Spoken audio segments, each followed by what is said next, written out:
What if the guitarist who powered Frankenstein built the perfect American heavy metal band, then destroyed it himself? A frontman discovered driving a dump truck, 2 albums that blueprinted the Van Halen sound. Then a newspaper compared the singer to Robert Plant, and the bandleader snapped, fired in the back of a car in Paris.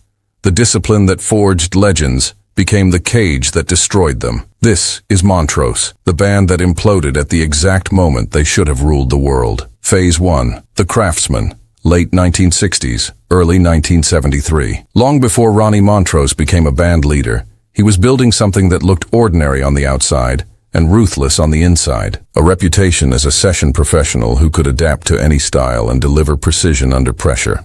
Denver, Colorado, late 1960s. While most guitarists were content to jam in garages and dream of stardom, Ronnie Montrose was taking a different path. He wasn't interested in being another blues rock hotshot chasing the British invasion. He was building something else entirely. His early work reads like a masterclass in versatility. He provided the melodic drive behind Van Morrison's Wild Night on the 1971 album Tupelo Honey. He explored the fringes of jazz with Herbie Hancock. He even contributed to experimental electronic projects with Beaver and Krause, proving he could handle atmospheric textures and rhythmic complexity that most rock guitarists wouldn't touch. This wasn't ego. This was discipline. For those who grew up admiring technical proficiency and old-school work ethic, this stage of Ronnie's career represents the pinnacle of the guitar hero as disciplined artisan. He viewed the guitar as a tool for precision, not just a vehicle for volume. Here's the twist that matters for everything later. Ronnie's session work wasn't just a paycheck. It was boot camp. Every studio demanded something different. Every producer had different standards, and Ronnie absorbed all of it, learning how to command a room, how to make decisions fast, how to shape a sound without negotiation. This is where control became his instinct. But session work, no matter how prestigious, has limits. You're always serving someone else's vision. And by 1972, Ronnie Montrose was ready to build his own. The transition came when he joined the Edgar Winter Group. Edgar Winter, having moved away from his soul rock outfit White Trash, needed a guitarist with star quality, someone volatile, unpredictable, fiery. Ronnie fit perfectly. He contributed the iconic chilling riffs to Frankenstein and the high-energy drive of Free Ride on the massively successful album They Only Come Out at Night. Winter later described Ronnie as Mr. Unpredictable, a man who brought spontaneity and a rock and roll attitude to the stage. But that same unpredictability and burgeoning ambition made it clear Ronnie wouldn't be a permanent sideman. By early 1973, despite the commercial success, he made his decision. He was leaving to build his own vision, a band that would be tight, heavy, and uncompromising. He wanted to move away from Edgar Winter's sprawling arrangements and towards something more concentrated, pure riff-based power. No keyboards, no horns, just guitar, bass, drums, and a voice that could cut through a wall of amplifiers. The vision was clear. Now he needed the right people to execute it. And here's what most timelines skip. This wasn't ambition talking. This was the craftsman who'd spent years watching other people's visions succeed or fail, finally ready to apply that knowledge to his own project. Ronnie didn't want to be a rock star. He wanted to prove that discipline could beat chaos. Phase 1 tells you the truth. Montrose wasn't born from rebellion. It was born from a session musician's quiet rage at inefficiency. Phase 2, The Assembly, 1973. Finding the right musicians wasn't about searching the clubs or holding auditions. Ronnie Montrose was methodical. He knew exactly what he needed. Young, hungry talent that could be molded into a cohesive unit under his direction. For bass, he recruited Bill Church, his former colleague from the Van Morrison sessions. Church was solid, reliable, someone who understood Ronnie's standards. For drums, he found Denny Carmassi, a powerhouse player from the soul rock project Sweet Linda Divine. Carmassi's style was characterized by mechanical precision and an ability to maintain a heavy, relentless beat that would anchor Ronnie's soaring riffs. But the real miracle, the discovery that would define everything, came from the San Francisco Bay Area cover band scene. In 1972, Sammy Hagar was struggling. His previous band had fallen apart due to drug-related arrests of his bandmates, leaving him destitute. To support himself, he was driving a dump truck for his father-in-law. But despite these setbacks, Hagar remained a fixture in the local music scene, playing cover bands and developing a reputation for high-energy performance and a vocal range that could shatter glass. The meeting between Hagar and Montrose is the stuff of rock legend. Ronnie had seen Hagar performing and was struck by his firecracker energy. Hagar, having seen Ronnie perform with Edgar Winter, was equally impressed. When Hagar discovered they lived just 2 miles apart, he knocked on Ronnie's door. Picture this scene. A struggling singer with a notebook of lyrics, standing in front of a session professional who just left one of the biggest bands in America. Hagar played him early versions of Bad Motor Scooter and Make It Last, songs he'd written only a week prior. Ronnie's response was immediate. "You've got a deal." The chemistry was instant. Hagar brought the raw, unpolished energy.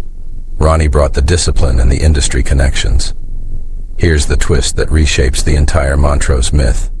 This wasn't a band of equals discovering each other organically. This was a carefully designed machine with a clear architect. From day one, Ronnie wasn't looking for collaborators. He was looking for executors.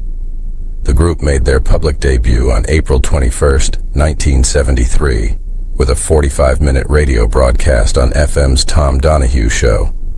The broadcast, recorded at the record plant in Sausalito, showcased a band that already sounded remarkably polished and explosive. This wasn't a garage band finding their sound.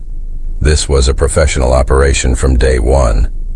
Ted Templeman, the producer who'd worked with Ronnie on the Van Morrison sessions, heard the broadcast and recognized the future of American rock.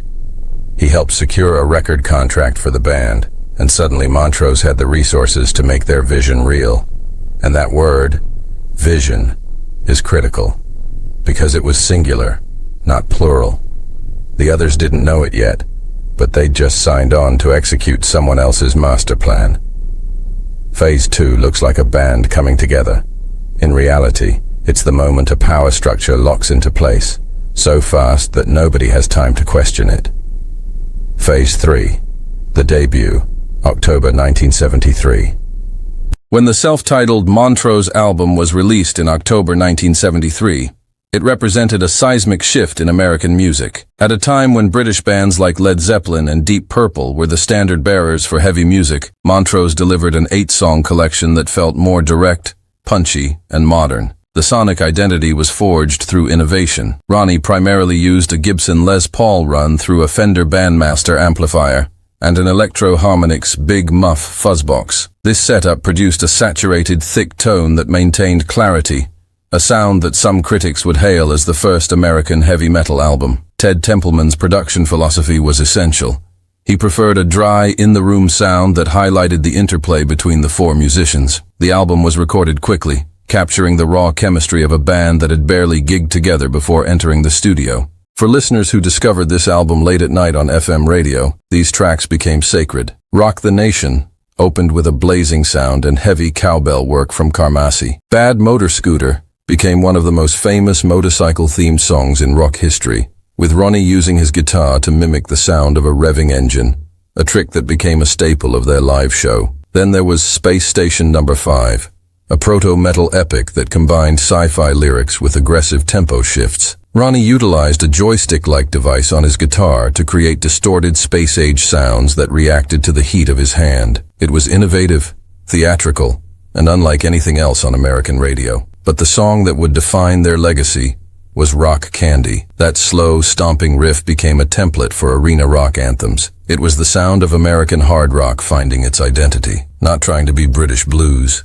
not trying to be psychedelic, just pure, unapologetic power. The album closer, Make It Last, featured Hagar's raw vocal performance and chord progressions that a young guitarist named Eddie Van Halen would later cite as a foundational influence on his own style. Here's the twist that almost no one talks about. The album's brilliance was also its trap, because the record label didn't know what to do with Montrose. They already had the Doobie Brothers for mainstream rock and Deep Purple for hard rock. They viewed Montrose as redundant and didn't put the full weight of their marketing machine behind the debut. The album peaked at number 133 on the Billboard charts. It was only through relentless FM radio airplay and the band's reputation as a can't-miss live act that the record eventually became a sleeper hit, reaching platinum status over a decade later in 1986. For many fans, this lack of immediate corporate success made the band feel like a best-kept secret, a badge of honor for the dedicated rock listener. But inside the band, something else was happening. The album worked. Radio responded. Audiences listened and stayed. And that validation didn't create equality. It normalized imbalance. Because once a system produces results, questioning it feels reckless. If one person's instincts are delivering momentum, the safest move is to let that person keep steering. So the band leaned into the structure instead of examining it. They didn't argue about control. They trusted it. And in doing so, they traded short-term clarity for long-term fragility. This is the moment where Montrose's future is quietly decided. Not when they break up. Not when arguments explode. Right here, when success arrives early enough that nobody dares disrupt the formula. The audience hears a band coming together. The band feels relief. And the imbalance stops feeling temporary.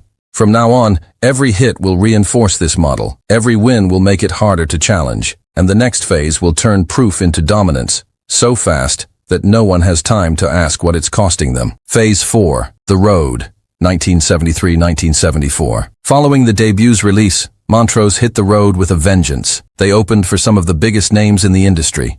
Aerosmith, Kiss, Journey, Mott the Hoople. For audiences of that era, seeing Montrose was often an aha moment. They were frequently the band that upstaged the headliner. On September 29, 1973, at Winterland in San Francisco, they opened for Mott the Hoople and Barnstorm. The show became infamous for Hagar's Roger Daltrey-style microphone swinging. He accidentally struck the bass player in the head, causing blood to stream down his face while a roadie wiped it away mid-song. Hagar allegedly never apologized. This was raw, unpolished energy personified. The band's connection to Detroit's Cobo Hall was particularly strong. They performed there in the summer of 1973 with Aerosmith, a show Hagar remembered as the definitive Rock City experience, where the band felt they truly belonged on the national stage. From the outside, this looked like a band hitting its stride. Sold-out shows, growing cult following, audiences treating their songs like anthems. From the inside, fundamental tension was building. Here's the twist that defines this phase. Live success didn't unify Montrose. It exposed the creative rift that the studio had temporarily hidden. Because on stage, Sammy Hagar was becoming undeniable. His presence, his voice, his energy. These were the things audiences remembered. Ronnie delivered the riffs, but Sammy delivered the spectacle. And Ronnie, the craftsman who'd spent a decade learning to control every variable in a recording environment, was now watching the one element he couldn't fully control, the frontman, become the center of attention. This isn't about ego in the traditional sense. It's about architecture. Ronnie had built Montrose as a precision instrument. Every part was supposed to serve the whole. But on the road, in front of crowds, the whole started to look like it revolved around Sammy, and that disrupted the blueprint. The band kept moving, kept touring, kept performing. But the system that had felt efficient in the studio now felt compulsory on the road. There was no space to renegotiate roles. No pause to reflect, because momentum punishes hesitation. By 1974, Montrose were no longer rising. They were everywhere, and being everywhere meant there was nowhere left to grow, except inward, which is exactly when the pressure became unbearable. Phase 5. The Fracture, 1974. By 1974, Ronnie Montrose had grown weary of being pigeonholed as a heavy metal guitarist. He perceived the one-dimensionality of the hard rock sound as commercially waning and personally unfulfilling. He wanted to prove he was a musician first and a rock star second. This led to a desire to broaden the band's sonic palette, to include folk, jazz, more mature compositions. Sammy Hagar felt the opposite. The band was just hitting its stride as a heavy unit. They had momentum. They had an audience. Why change? Here's the twist that reframes the entire collapse. This wasn't a fight between artist and sellout. This was a fight between two people who both wanted the same thing, respect, but defined it in opposite ways. Ronnie wanted respect as a composer, an arranger, a serious musician who transcended genre. Sammy wanted respect as a frontman, a performer, a voice that could carry stadiums. Neither was wrong, but their visions were incompatible. As the band entered the studio to record their second album, Paper Money, the collaborative spirit that had defined the debut began to crumble. Ronnie, ever the perfectionist, began to assert a level of control that stifled the chemistry that had made them explosive. Hagar recalled that on the second record, Ronnie wouldn't even listen to his songs, choosing instead to look to outside writers or cover material. This led to a fractured album where Hagar and Montrose co-wrote only 4 tracks. The inclusion of covers like Underground and Connection signaled a move toward a more varied and mellow sound. One particular track, I Got the Fire, became a flashpoint. Hagar claimed he wrote the lyrics and melody, but Ronnie initially failed to give him songwriting credit, later telling him he forgot. When Hagar pressed him on the publishing royalties, Ronnie reportedly fired back, "All you care about is the money." This wasn't just a creative disagreement. This was a personality clash at its core. Ronnie's discipline versus Hagar's ambition, the very structure that had made Montrose successful, was now suffocating its greatest asset. Ronnie's anti-drug stance also became a point of contention as he began to impose his personal lifestyle choices on the rest of the band. What had once felt like professional standards now felt like control for control's sake. Paper Money reached number 65 on the Billboard 200, the band's highest charting release, but it lacked the singular vision of the debut. For fans who had fallen in love with the raw power of the first album, this felt like compromise, and compromise in rock and roll is death. 1974 isn't the year Montrose started falling apart. It's the year they lost the ability to hide it. Every band needs moments where success loosens its grip, where people can renegotiate roles, rest, breathe, change direction. Montrose skipped that phase entirely. Their momentum was too strong, and momentum, unchecked, doesn't ask permission before it turns into force. Phase 6. The End, 1974. 1975. The end didn't come with a long, slow fade. It came suddenly during their 1974-75 European tour. For fans who'd been following the band's rise, the news was a shock. They seemed on the verge of superstardom when they simply ceased to exist in their original form. The final straw occurred in Europe, where the press was beginning to take notice of Hagar's powerful stage presence. A Belgian review heralded Hagar as essentially the second coming of Robert Plant. Rather than being pleased that his band had a world-class frontman, Ronnie was reportedly irritated. He felt snubbed as the band leader. In February 1975, as the band traveled to Paris to prepare for shows at the Olympia Theatre, the tension boiled over. In the back of a car, Ronnie turned to Hagar and abruptly told him he was breaking up the band. Hagar was fired shortly thereafter. Here's the final twist, and it reframes everything that came before. Ronnie didn't destroy Montrose because he lost control. He destroyed it because he had control, and used it to eliminate the one thing he couldn't fully command. The dismissal was stunning in its abruptness. No warning, no negotiation, just a sudden end to what could have been the greatest American hard rock band of the decade. This is the most misunderstood moment in the Montrose story, because it looks like a breakdown, when in reality, it's the system working exactly as designed. Ronnie had built Montrose as a machine with himself as the engine, and when one part, even the most visible, most beloved part, no longer aligned with his vision, he removed it, cleanly, decisively, without sentimentality. That's not chaos. That's discipline taken to its logical extreme. Ronnie attempted to keep the Montrose name alive by recruiting vocalist Bob James and keyboardist Jim Alcivar, turning the group into a five-piece. Warner Brothers Presents Montrose was released in 1975, followed by Jump on It in 1976. Both albums featured a more polished space funk sound. The band continued to tour with major acts like Rush, Journey, and Kiss, but the magic was undeniably gone. The audience that had fallen in love with the raw power of the debut didn't connect with this new iteration. By early 1977, Montrose quietly disbanded, far earlier than anyone had expected given their initial promise. The irony was devastating. The precision and control that had forged a legendary sound had become the very thing that destroyed it. 1975 isn't when Montrose failed. It's when they proved something uncomfortable. The system that created them couldn't be repaired without destroying what made them unique. Phase 7, The Legacy, 1977 to 2012. When Montrose ended, the story didn't. Though the original Montrose lasted long enough for only 2 albums with Sammy Hagar, their influence on the development of hard rock and heavy metal is disproportionate to their brief lifespan. They provided the definitive American response to the British invasion of heavy music, a red, white, and blue-blooded answer to Led Zeppelin. The most significant legacy of Montrose is found in the DNA of Van Halen. Eddie Van Halen famously described himself as a Montrose freak, and his early style was a direct evolution of Ronnie's big, open-chord approach. Ted Templeman, who produced both bands, used the Montrose debut as a sonic reference point for Van Halen's 1978 debut. Van Halen's early club sets frequently included Montrose covers like Rock Candy